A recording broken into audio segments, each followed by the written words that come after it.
Welcome to the Empowered Wife podcast, where it's all about fixing your relationship without your man's conscious effort so that you feel desired and taken care of and special, even if your relationship feels completely hopeless. I'm Laura Doyle, and this is the How to Choose More Intimacy in Your Relationship episode. Today, I'm going to show you how to choose intimacy and what you're probably doing without realizing it that is killing your chances of that. My guest, Stephanie, was crushed when her husband said that he wanted a divorce, even though she was pregnant with their fifth child. She didn't know how or if she could save her marriage until she discovered something that helped her create a relationship that's even better than it was before. She's going to tell us exactly how she did that. And then I'll be getting out the award for the worst relationship advice of the week, which you hear absolutely everywhere, and most people think of it as a fact. All that is coming up. But first, let's talk about how to stop being controlling in a relationship, which is otherwise known as recovering from the I was just trying to help syndrome, because this is how you're going to be able to choose more intimacy in your relationship. Now, for a lot of us women, when it comes to our men, we have an unconscious refrain jingling in our heads. It goes like this: I know better than he does. I can help him do it right. And with this background music, you can quickly develop a feeling of superiority. And you might just feel qualified to instruct your guy on how to vacuum, how to talk to the kids, how to make deals at work. You tell yourself that you are just helping. And I speak from personal experience here. For years, I truly believed that if I could just get my husband to be tidier and more romantic and more considerate, everything would be fine. And I told him that. And while that did not improve things at all in our relationship, it did create wall-to-wall hostility and plenty of tension in our home. And for a long time, I didn't even realize I was controlling. I thought I was just being helpful, and I thought I was acknowledging how I felt and being honest. Little did I know I was shooting holes in the bucket of our intimacy and absolutely killing any chance that there would be romance between us. On the road to learning how to stop being controlling, I tried to make modifications, and I tried to word things more carefully and maybe be more subtle about how I was helping him. But all of it got me to the same lonely spot, wondering why my husband was withdrawn and distant and defensive. And it wasn't until I learned to recognize my controlling behavior and make a different choice that the romance returned. So here's the choice we all have to make hundreds of times a day. You can choose intimacy or you can choose control, but you can't have both. If you choose to control someone, the intimacy will disappear. If you choose intimacy, well, then you won't be in control. Control and intimacy are opposites, just like light and dark. You can only ever have one or the other. Now, today, I have the ability to ask myself, would I rather be intimate or would I rather try to control this situation? And most of the time, the answer is that I would rather have the intimacy. You know why? Most of the time when I was choosing control, I was just choosing the illusion of control. I wasn't choosing to have more influence or power. I was just wearing myself out and causing discord. I just never found a great payoff for that. So now when I notice I'm tempted to control, or if I already said something that was controlling and I just saw it flying by, well, I associate that with pain, just like I would touching on a hot stove. It just isn't worth the price of admission most of the time. Now, the scariest part about relinquishing this painful control of your man is that it may seem like you're never going to get your way. But in my experience, just the opposite is true. When you give up unnecessary control of things that your husband does, like how he drives, what he wears, what he does at work, how he loads the dishwasher, you actually gain power in the relationship and in your life, especially when you learn how to express your desires in a way that inspires him instead of being indirect by trying to be helpful. Doing all the work is not what makes you powerful. It's what makes you exhausted. And on the other hand, relaxing and enjoying yourself while someone else takes care of at least some things, that's a very powerful position to be in. Think of the passenger who's riding in the limousine and the chauffeur who controls the vehicle. I mean, which one has more control? Probably the chauffeur, right? But which one is the VIP, the passenger, right? So even if it's just for a few days or a week, if you're feeling brave, try being the VIP instead of the chauffeur in your relationship by relinquishing that painful control to your husband, of your husband. See what happens when you let him do what he thinks is best with decisions that are really his to make. And maybe even let him decide some things that are for the both of you, right? Because sometimes things overlap. He's going to experience feeling respected when you do that. And when he feels respected, that is going to create more intimacy and romance than any amount of just trying to help ever could. Now, the good news is that you always get to choose what you're wanting most in every moment. You might choose control, or you might decide that what you want most is to feel warmly connected emotionally, physically, and spiritually. And you can have all of that when you learn to relinquish painful control. If you're wondering how to get started with fixing your relationship and making it shiny again, then you need a roadmap. Get 6 simple steps to follow that will set your relationship up for success. Discover 3 common mistakes that wives make trying to fix their relationship that just make things worse when you download my free Adored Wife Roadmap. You can do that at getcherished.com. Go to getcherished.com now to get your roadmap in minutes. Stephanie, welcome to the Empowered Wives podcast. I'm so excited to have you here, have everyone hear your story. Thank you, Laura. I'm so excited to be here. So, how did you first hear about the intimacy skills? We were actually kind of having a breakdown in my marriage, and I was looking for anything to save my marriage. And I remember one day I was in my closet, I was praying really hard, and I'm like, just help me find something to save my marriage. And it just, I read a lot of books on Kindle, and I read a lot of religious books on Kindle. And so it just popped up just referred me to The Surrendered Wife. And I had read something kind of similar to it. And so I connected with it. And so I read the book, and wow, it changed my life. Wow. Okay. So, well, take us back a little bit. What was going on in your marriage? You said there was a breakdown. What was happening? Oh, yeah. We had been married for 17 years, and I was pregnant with my 5th baby. And I just told my husband that I was pregnant. I was so excited. And about 2 weeks later, he came back and told me that he wasn't happy, and he wasn't happy in our marriage, and he hadn't been for a long time. And I was crushed. I didn't know. I had no clue. I had no clue that he was in that place. And I just have all these values about family and eternal families and marriage, and like that was supposed to be my my purpose in life, and it was all kind of crumbling down. And I didn't realize that I was the problem. I was really the problem. And I could look at my husband and blame him all day long, but I was able to read Laura's book, and she gave me some principles that I got to live by. And I was just so amazed that, I was such a porcupine wife, and I had this wonderful husband, and I was just pushing him out the door. And all of my kind of bad traits came right out. I got to see them all when I read her book. Oh, wow. So, what was he saying? Like, he's saying, I'm not happy. Like, what did you felt like you were going to lose the whole marriage? It sounds like. Oh, yeah. We were on the brink of divorce. Yeah. Okay. And, he was not happy.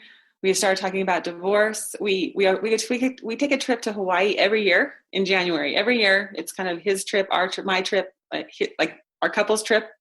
And that year, we were on the beach, and we were kind of talking about divorce and what was going to happen, and what was going to happen to our kids and our, businesses and house. And we built a lot. We built a lot together, and it was, I didn't see a way that it could be saved. I didn't see a way that it was going to work. I didn't see how it was going to. We were on the brink of divorce. And so, Did you did you go to marriage counseling? I mean, what were you trying to do to save it? We did. We were going to marriage counseling, and I had a great counselor that someone referred me to, but it was just different. He was a guy, and I remember sitting there one day and I'm thinking, he's like, I've been married. He was kind of giving me some advice, and he'd only been married for like 7 years. And this was 17 years. We had 5 kids. We did businesses. We had all this stuff on our plate. And I'm like, and he's a man. He didn't understand where I was coming from. And he actually one time he was a great counselor, but he was kind of saying, like, it can't be saved. Maybe you should look at getting divorced, look at some other options. And it's just not what I wanted. It's not what I wanted. I wanted my husband. He's really a great guy. So so you were talking about divorce, you didn't see a way out. The counselor is saying, get divorced. How did you at that point have any faith that you could save your marriage? Well, actually, it really tested my faith. I didn't know if I could save my marriage. I didn't know if I could really do this, or if there was really a way, or if it just had to.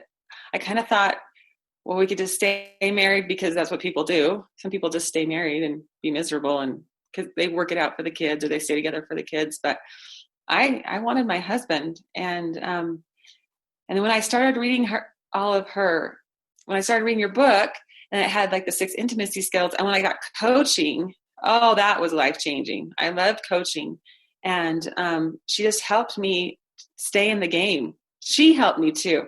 And I have a deep commitment to my faith, and I just knew that, and to marriage. And when I got married forever. I got married, that it was like I made a promise that I was going to stay married. And so I guess dug deep down and figured out what I could do.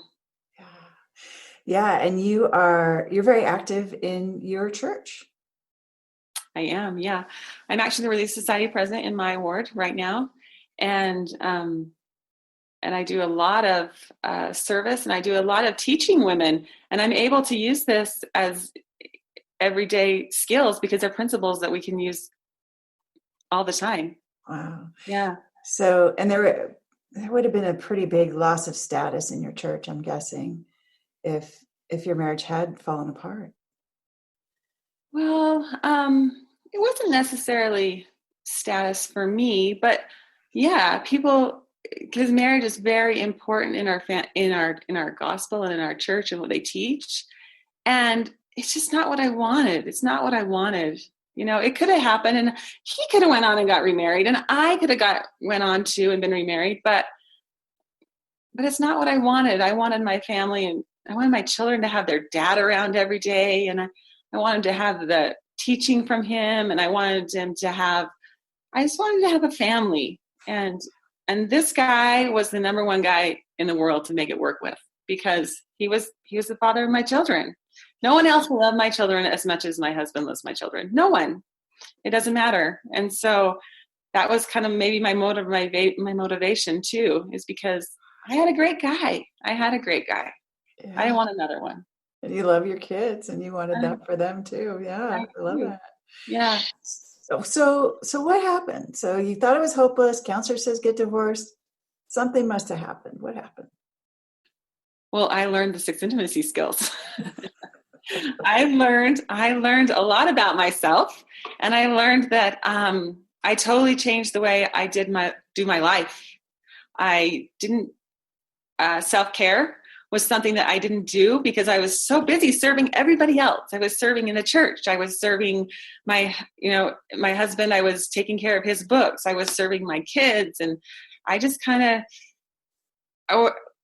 Laura actually challenged me at a Church for Life weekend to write 25 things that you like to do. I didn't have a list. I didn't have anything that I could put on the list that I enjoyed as Stephanie. So it really has changed my life completely. Wow. And you decided you quit counseling at some point, I think, right? Or did you quit counseling, or how did that happen? Tell us about that. I got to tell you this. This is a great story. We quit counseling, and the last session in counseling, as I was started the skills, and I remember my coach had told me about apologizing for my part in the marriage. And we're sitting down with the counselor, and there's my husband, and he's kind of getting the bad end of the deal. We're kind of criticizing him and pointing fingers towards him. And I just remember sitting in that session, and I told him, I'm like, I just want to apologize for being disrespectful. I didn't understand respect. I didn't understand respect at all. So I'm like, I want to apologize for being disrespectful. And I did it in front of him and in front of my counselor. And I think my counselor thought I had lost it and went insane. And, but we got outside of the counseling session, and we get in the car. It's just him and I, because we have a newborn at this point. We get in the car, it's him and I, and he comes over and gives me the biggest kiss, like the most passionate, just the best kiss ever, with so much emotion. He's like, and he just gave me this huge kiss. And I'm like, okay, this intimacy still stuff is working. So that's when we quit counseling, and I've been doing the skills ever since. Wow. And so, it wasn't just you in a book, you got a coach, right? How did that come about? Yes. I got to try the discovery call first, and it was the opportunity. I just had to make an appointment, and then I got to talk to someone on the other line about what was going on. And this was probably the first time that I really got to sit down and tell her what was going on, because I was putting on a smiley face and acting like everything was fine. And like at home, things were not good. So it was the very first time that I got to open up, I got to tell her what was wrong. And it was so freeing to be able to tell someone what was going on. And she just said, you're not alone. I've been through the same thing. And I just felt like I had someone in my corner. And you were telling her things that nobody else knew. Absolutely. Yeah. I was telling her everything. I didn't know her, and she didn't know me. And so I was able to just tell her everything, tell her the whole story. Okay. So she offered me hope. Fantastic. And you ran with that. You ran with that hope. So what'd you do? Then I actually signed up and got me a coach, and she was perfect for me. She had 5 kids too. And so she understood kind of where I was at. We were perfectly matched. I think that she was kind of like my little soul sister. She was just my angel. So she kept me going and kept me accountable. And she would always challenge me and invite me to do something. Yeah. Wow, love that. So what's your marriage like now? Well, we just got home from our 21st year anniversary trip. Yeah, and it was just me and my husband, and we went to a car show, which I received, and we were offered to go do that. And I just remember standing in the shower this last weekend and just being so happy. I'm like, oh, this is so happy. Like, I was so happy. He just took me to dinner. He took care of everything. I had a great time. We had a great time. Wow. And so, so obviously you had this romantic getaway, but what about your day-to-day life? Like, do you ever feel afraid that your husband's not happy and he wants to leave the marriage? No, and I don't feel that at all anymore. Oh. I feel really connected. We talk, and she shares with me all the time. Actually, the other day he texts me. He's like, "Hey, what are you doing? Where are you at? I'm going to come home." He was looking for you, huh? Yeah. He was looking to get some time with you. So it sounds like you feel pretty desired, and your relationship's maybe a source of confidence now instead of feeling like a threat, something you could lose. It sounds like you're feeling. Go ahead. Oh yeah, I feel really secure in my relationship. I love coaching, because I had a coach call this morning with one of my partners, and there was a couple things that were coming up, kind of bugging me, but I know how to work through them now. I know how to work through the problem. I don't have to be resentful or mad or rant around or criticize him. I know how to fix the problem now with the skills. Oh, I love that. And so now you're a coach. You are someone who helps guide women from where you were with the breakdown to this kind of relationship you're describing with romantic getaways, where he's pursuing you and desiring to be with you and you feel so secure? How has that impacted your relationship? I love coaching. And it helps me be accountable. And I just want to tell other women about these skills because I felt like, the world was lying to me about things I was supposed to be doing, or I just had all the wrong information. And now I just want to tell the world, this is a better way to live your life. And I'm so grateful that I found these skills. Yeah. And it changed all of my relationships. What do you mean? Yeah. Like what? Actually, it changed my relationship with my mother before she passed away, actually. Yeah. So we kind of had some tense situations and some tense things that we didn't really talk about, or we kind of walked around, and I was able to use vulnerability and kind of show her my heart and show her where I was at. And it just softened both of us before she got cancer and passed away. So I'm so eternally grateful for these skills because it helps me in all my relationships. And with my son, it helps me with my son. He's 18 and he's starting to make his own choices, and I respect him, and I trust that he's the expert and I don't have to do it for him. And it's also being a coach has helped me with my daughter because I just coach her. Yeah. Yeah, I just get to coach her, and I don't have to be a grumpy, ornery, know everything mom because I don't know everything for her. So it's just helped me in every relationship in my life, not just with my marriage. That's fantastic. So I will be a coach forever. Right. It's a pretty fun job, very gratifying job. So what would you say to yourself, like now that you know what you know, if you could go back and talk to Stephanie on the day of that terrible breakdown, the worst day of your life, what would you say to her now? I would say, I thought that was the worst day of my life. I did. And now looking back, it was an opportunity to learn the things that I need to learn. Maybe it was the best day of my life because everything changed. Everything had to change.